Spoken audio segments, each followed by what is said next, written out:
Alright, good afternoon, and I am back here today with another video. Now, I was trying to decide what I wanted to do this video on. I was thinking about different things, and I had a conversation with somebody about something, and it occurred to me what I was going to do my next video on. So, for this video, I'm going to kind of say ahead of time that this video's going to be on a conversation that will be a little bit violent. It's also going to be on a conversation that's going to be a little raunchy. And the reason why is because I'm going to be doing this video on the subject of anime. But yeah, so that's what I'm going to do this video on, because I was having a conversation with somebody, less than a week ago, just recently, and we were talking about anime, and it got me kind of reminiscing on different anime series that I used to watch and different things that I liked in anime, and still will watch some of it on occasion if I, get a hold of some of it. Maybe watch, a movie or an episode of a series. So yeah, that's what I want to talk about. Now, I think probably the best place to start is when I first saw anime. And like most other people, I first saw anime for the very first time back in the 80s, not realizing I was watching anime. So I was watching, different shows like Tranzor Z, Voltron, and Robotech. Now, I didn't really watch too much Robotech, I will admit to that. I watched a little bit of it, but I think I got into the series a little too late. And I do know that when Robotech was localized in the United States, it was actually 3 series that were lumped together that were on in Japan.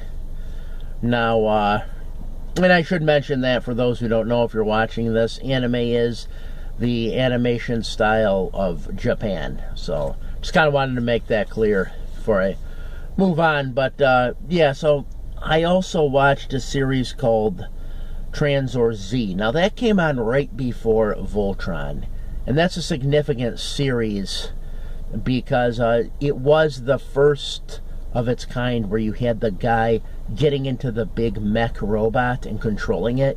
It was the first of its kind. It actually aired in Japan in '72 and didn't make its way to the States until '85 and '86, where it aired for a little bit but not too long. I only watched it because, initially I only watched it because it was on right before Voltron, and then I got into the series. But yeah, and it was like anime, it had kind of an intricate plot, too, where I guess the plot of Tranzor Z was you had these archaeologists who were in the Aegean Sea, and they stumble upon some Mycenaean ruins where they find a cave, and inside the cave there's these large mechanical titans, each one of them having a controller associated to it. Well, one of the archaeologists has most of the other archaeologists systematically killed because he has a plan to use these giant robotic titans to take over the world. However, one archaeologist escapes. He warns all of humanity. They build a giant robot called Tranzor Z, named that because he's built with this real powerful metal called Alloy Z. And then the bad guy, he gets some kind of like floating island, and each episode he uses these mechanical titans to try to take over the world, but he's always intercepted by Tranzor Z, who ends up destroying one of the mechanical titans in each episode. So, cool show, without a doubt. And, definitely something that I was into. And like I said, it came on right before Voltron. Voltron was another one I liked. Like a lot of people, I had the toys as well. I had kind of like a plastic Voltron toy. I did not have the Voltron Matchbox set, but I did have the plastic toy, and also had like a slot car, racetrack as well, like a, racetrack. But yeah, definitely a series that I was a big fan of.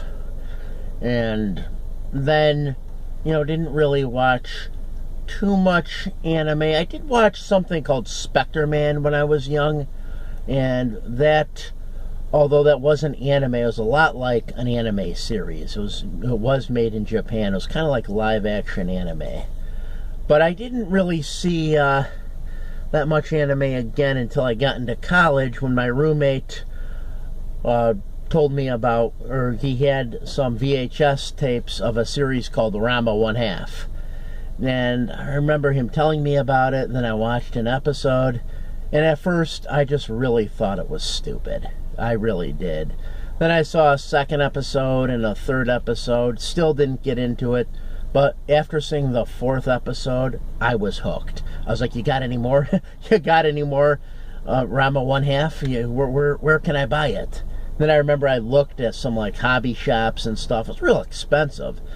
It was, I think, about $30, and there's this kind of poster that I saw kind of floating around that says, anime, drugs would be cheaper. You think about it, that's kind of true, because anime did tend to be expensive. Don't know why. I don't know if it was because it was like imported. I just don't really know why, but like I said, I was certainly was I became a fan of that series, and then watched a few more series. I remember I then watched Fist of the North Star, got a hold of that, watched that series.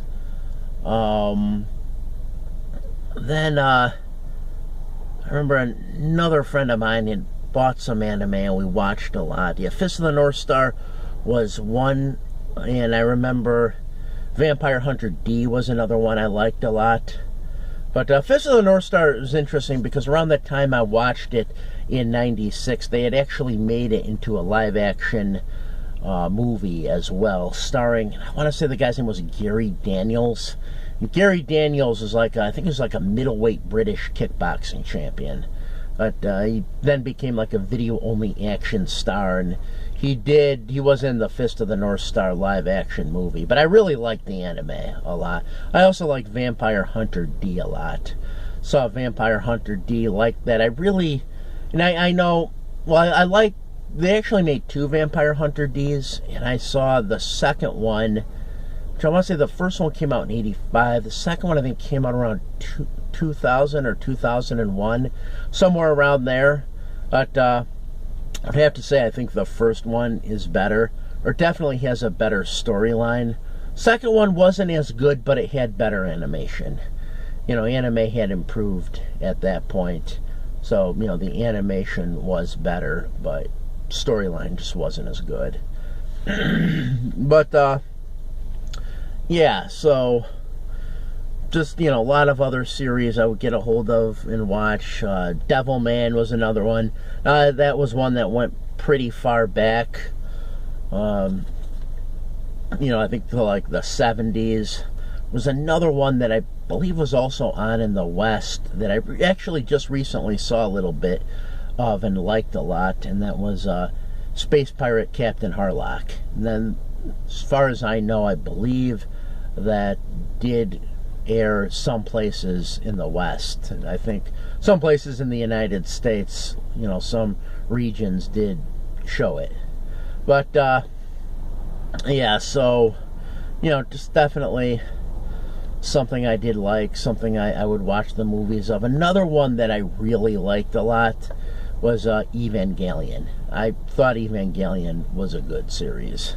Evangelion, my understanding is the series had ended and people didn't really like how they ended it, so they came out with a movie called The End of Evangelion. And supposedly that movie is a fan favorite. I mean, it's supposed to be really good. I haven't seen it. It's kind of difficult to come by. I didn't really look too hard, but I have heard that, it is difficult to find. I don't even know if it was really commercially available in the West, or if it was, it wasn't available for that long. But, yeah, Evangelion, it's definitely one to, check out. Now, right now, I don't know too many series that are out that I could really recall. I guess there's one called Full Metal Alchemist that, from what I've heard, is pretty big. And that might be a few years old, could even be early 2000s, but I know that was kind of big. No, there's another one called Death Note that I think is big, and someone was telling me of another one called Tokyo Ghoul, and another one called Cowboy Bebop. But, as far as like anime that's big today, these I haven't really had a chance to see yet. But, yeah, another one that I do remember seeing, 8 Man After, that was another one. The Ninja Scroll, I remember being another good one. And, of course, Akira was one that I watched. And I remember seeing another one called Dagger of Kamui, which I thought kind of dragged a lot throughout the whole thing. I thought it was kind of boring until the end, until the fight scene at the end of Dagger of Kamui, which still sticks into my mind to this day, and I saw it over 20 years ago, but I just remember this real intense fight scene between the protagonist and the main antagonist guy just at the end, and it was just real wild, and I never forgot it. But yeah, so what else? And there's other series. My understanding, I think anime kind of had its golden age, I think in the mid to late 80s, when you had a lot of stuff coming out like Akira, and Dragon Ball Z and Ranma 1/2 are coming out. As far as I know, I think the most commercially successful one of all time is Pokemon, as far as I know. But yeah, and I have noticed also another thing, kind of where I have noticed some series and some movies to also be kind of influenced by anime. One that comes to mind, of course, is The Matrix. In fact, the brothers who even came up with The Matrix and who made the movie even said that they were greatly influenced by Ghost in the Shell. And another series that I thought was very anime-like, I never heard anyone really mention this as being anime-like, but I really thought the series Dexter was very anime-like. I mean, the character Dexter just seemed like sort of an anime anti-hero guy, who follows this code, and it's kind of this like serial killer, but he only kills the people who deserve it. Just seemed very anime-like. And his sister, he has a sister that's annoying and foul-mouthed, very much like an anime sister. And just the characters in his department, he's a blood splatter specialist, and the characters in his department very anime-like. Like, there's a guy that's kind of a perv. There's another guy that kind of looks like how a Latino would look if he was in anime. Always wore this kind of like hat and this kind of like Hawaiian looking shirt. Just really looked like anime Latino character. He really, I could just picture that character, Batista on the series animated, in anime. But it just really reminded me of an anime series, the whole thing, when I watched it. That's what I kept that's what I kept thinking about it. Like, man, this is really like an anime series. I don't know if anyone else has kind of thought the same thing, but that definitely came to my mind when I watched it. But yeah. So yeah, that's pretty much all I have to say. Well, one thing I do actually kind of want to add, and that's kind of about like people who don't like anime and aren't into it. One thing I'll say is that if you were to compare anime to like American animation, anime generally used less pictures. I don't know if that's still the case now, because like I said, anime had been progressing, but it generally would use less pictures. So sometimes you could kind of see an image of a person, and it'll look kind of rigid in anime, as where that wouldn't necessarily be the same case with American animation. But what anime would lack in, say, animation, it would more than make up for with storylines. I mean, that's for sure. I mean, you get more complex storylines and plots, really intricate kind of things that you just would not have in American animation, because you would have more anime that was more adult oriented or for an older person. So you'd have things that have more sci-fi themes to it, and just like I said, more complex plots. Because my understanding is that in Japan there's a bit of a difference where they have a different concept, and the concept is that, you know, cartoons are not just for kids. You know, there's anime for kids, there's also anime for adults, and you know, with more complex themes and plots and that. So yeah, like anime for kids and anime for adults. You don't really have that concept in the West. I mean, there's adults who watch cartoons, but don't really have, like, you know, here's these cartoons are for kids and these are for adults. That's just kind of not existent in the US as much. But yeah, so that's what I wanted to say. You know, like I said, anime, I think, have been kind of progressing. I know Miyazaki is one that has been pretty famous. He's a famous animator, and from what I understand, his Spirited Away is, to this day, the only anime to ever win an Oscar. I haven't seen it. I'm not sure if it's good or not. Or I know some anime could be kind of more wide audience, and that's kind of looks like what that would be. And then some anime is also more niche audience. You have some anime, like I said, for kids, some for adults, some for a more Western audience, some for a non-Western audience. It just all kind of depends. It's just all sorts of different types of anime. But anyway, yeah, that's all I have to say now. Kind of wanted to do this video where it's sort of reminisce on the different kinds of anime that I would watch over the years. And if you did watch this video, I hope you enjoyed it. Have a great day.